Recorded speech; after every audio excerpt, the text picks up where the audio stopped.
রিশাদের জন্য ছোট্ট একটা গিফট, একটা ল্যাপটপ। রিশাদকে কংগ্রেচুলেশনস। ওর অ্যাভারেজ ইনকাম 2.5 থেকে 3 লাখ।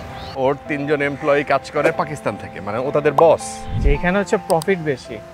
বাংলাদেশে একটা সেক্টরে মোটামুটি বিপ্লব ঘটে গেছে, যে সেক্টরটা নিয়ে খুব বেশি আলোচনা পাবলিকের মধ্যে নাই। সেক্টরটা হচ্ছে ফ্রিল্যান্সিং। আমি কয়েকদিন আগে একটা ভিডিওতে বলেছিলাম যে বাংলাদেশে এই মুহূর্তে সারা পৃথিবীর পরিসংখ্যানে যেটা দেখছিলাম যে 27% ফ্রিল্যান্সাররা সারা বাংলাদেশে তারা টপ মোস্ট রেটেড।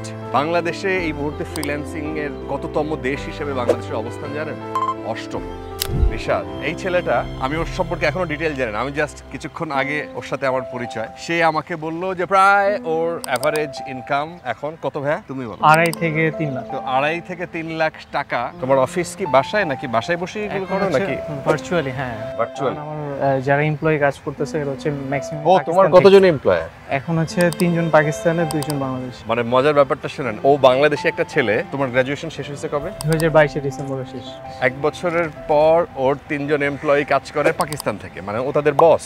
ও বাংলাদেশি একটা ছেলে। তুমি কেন ফ্রিল্যান্সার হইতে গেলা? কি আমার আন্ডারে কাজ শুরু, এটা হচ্ছে মেন্টালিটি ছিল আমার। মানে ওর কথা হচ্ছে আমি মানুষের আন্ডারে কাজ করবো, এটা আমার পছন্দ না।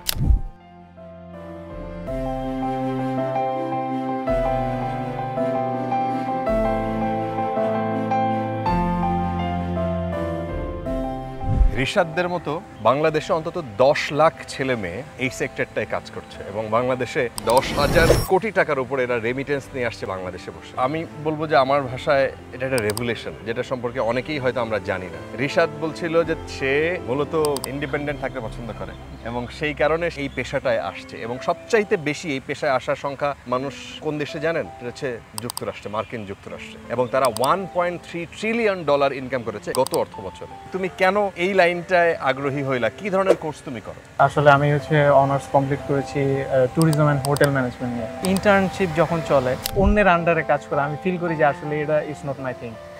সো তখনই আসলে ডিসাইড করি যে I have to do something better, like business or something. আস্তে আস্তে বুঝতে পারলাম যে সার্ভিস বেস যে ব্যবসাগুলো আছে, যেমন আমরা যে সার্ভিসটা দিই, ফেসবুক অ্যাডভার্টাইজিং থেকে শুরু করে ওয়েবসাইট ডেভেলপমেন্ট, এগুলো তো সার্ভিস বেস। তো সার্ভিস বেসে যেটা আমি বুঝতে পারলাম যে এখানে হচ্ছে প্রফিট বেশি, স্পেন্ডিংটা বা কস্টটা কম। তখনই আর দেখলাম যে এখানে হচ্ছে কি আমি ওন বস। তো এখানে আমার কোনো বস নাই, আমি সার্ভিস প্রোভাইডার। আমি মানুষকে সার্ভিস প্রোভাইড করতেছি, আমি কারো আন্ডারে কাজ করতেছি না। তারা আসতেছে আমার স্কিল কিনতে, I know the skill, so আমি তাদের ওইভাবে হেল্প করতেছি। আমি এসআর ড্রিম আইটির হচ্ছে গিয়ে ক্যাম্পেইন দেখতেছিলাম, তো বারবার আসতেছিল। তো ওখান থেকে চিন্তা করলাম যে 1000 টাকার ক্যাম্পেইন। সো 1000 টাকার কোর্স করছো মাত্র? হ্যাঁ হ্যাঁ। তখন 1000 টাকার কোর্স করে কত টাকা ইনকাম করতেছে এখন?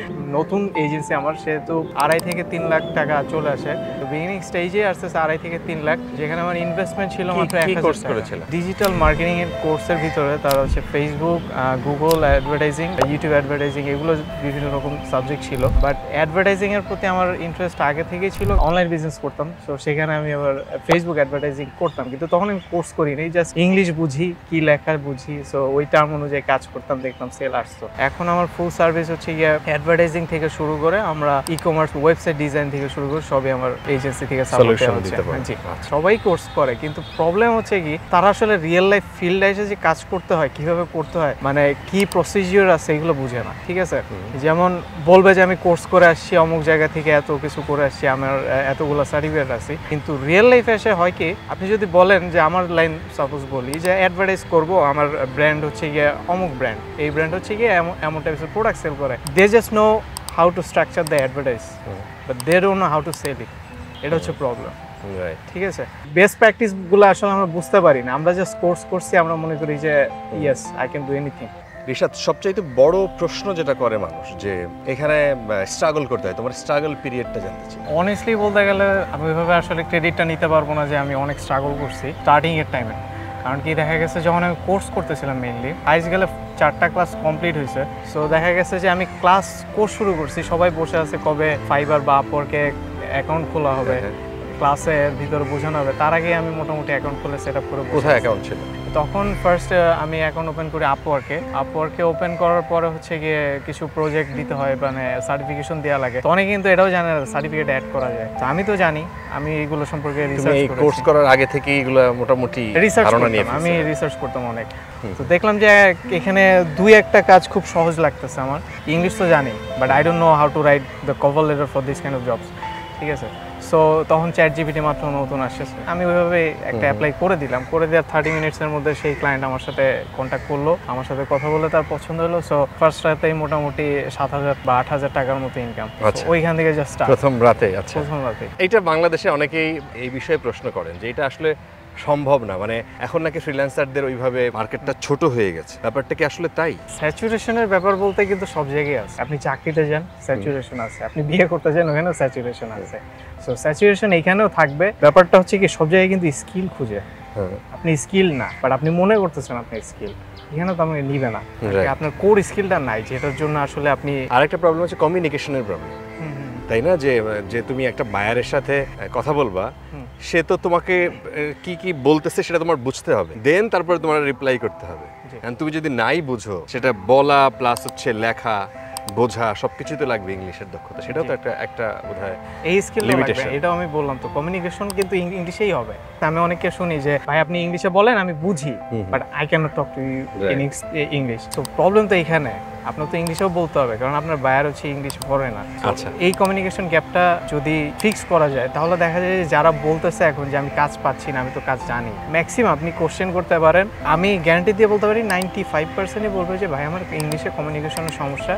আরেক পার্টি আছে বলবে যে আমি সেল করতে পারি না, I know how to make website and all the stuff, but sell যে করতে হয় এই জিনিসটা সে জানে না। কিভাবে সেল করবে, মানে বায়ারের কাছে, হ্যাঁ, কিভাবে পটেনশিয়াল বায়ারকে খুঁজে পাবে, তার কাছে গিয়ে বলবে যে তোমার তো এটা দরকার, তোমার এই সমস্যা আছে ওয়েবসাইটে। বেসিক্যালি রিশাদ হচ্ছে এসআর ড্রিম আইটির এই প্রতিষ্ঠানটার 40তম ব্যাচের, সে তার ব্যাচের best student. SR dream IT আবার আরেকটা জিনিস করছে যে তারা তাদের যারা বেস্ট তাদেরকে এক এক ধরনের অ্যাওয়ার্ড দিচ্ছে। তারা 20 লক্ষ টাকার একটা ফান্ড তারা ঘোষণা করেছে, যে তাদের এখান থেকে যারা কোর্স করার পরে বাংলাদেশের ডেভেলপমেন্টে, বাংলাদেশে এই অবদানটা রাখছে এবং তারা যে উদ্যোগটা নিতে চায়, তাদের উদ্যোগের সাথে এসআর ড্রিম আইটি যুক্ত থাকছে।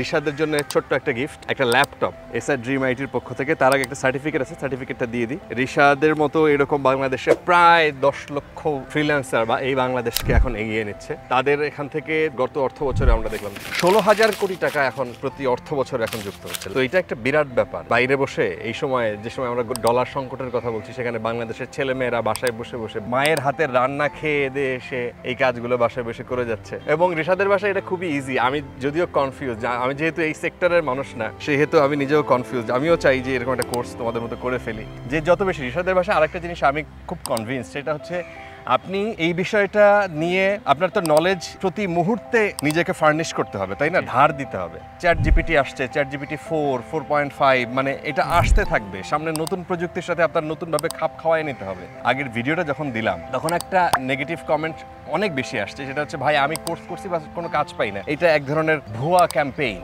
না, আমি তাদেরকে বলি, যেমন আমি খবর পড়ি, ওই হিসেবে আপনারা আমাকে চিনেন, আমি টেলিভিশনে খবর পড়ি। আমাদের সাথে আমি খবর পড়া শুরু করছি সেই আরো 14 বছর আগে থেকে। আমাদের সাথে খবর পড়ার ট্রেনিং করছে ধরেন 10,000, মিনিমাম 10,000 হবে। তার মধ্যে থেকে হয়তো আমরা 100 জন এখন টিকে আছে, খবর পড়ি। তো বাকি 9,900 জন তারা কোথায়? তারা কোনো না কোনো একটা পর্যায়ে ছেড়ে দিচ্ছে। কেউ মনে করছে আমার দ্বারা হয়তো হবে না, কেউ মনে করছে যে আমার লাক খারাপ, কেউ মনে করছে না এখানে আরেক ধরনের, এটা আমার জন্য না। কিন্তু ব্যাপারটা হচ্ছে যে লেগেছিল, যে আমিও 16-17 বার যখন টেলিভিশনে সিভি দিছি, তারপরে তারা আমাকে ডাকছে। তো রিশাদ যেমন এইদিকে খুব প্রম্পট, সে আইটির দিকটায়, মানে তাদের মতো যারা আছে, যারা খুব প্রম্পট এই দিকটায়, ডিজিটালি ইন্টারনেট থিংস এর উপরে যারা বেশি মোটামুটি আগ্রহী, তাদের জন্য আমি মনে করি এই ধরনের কোর্স খুব কাজে দেবে। রিশাদকে কংগ্রেচুলেশনস।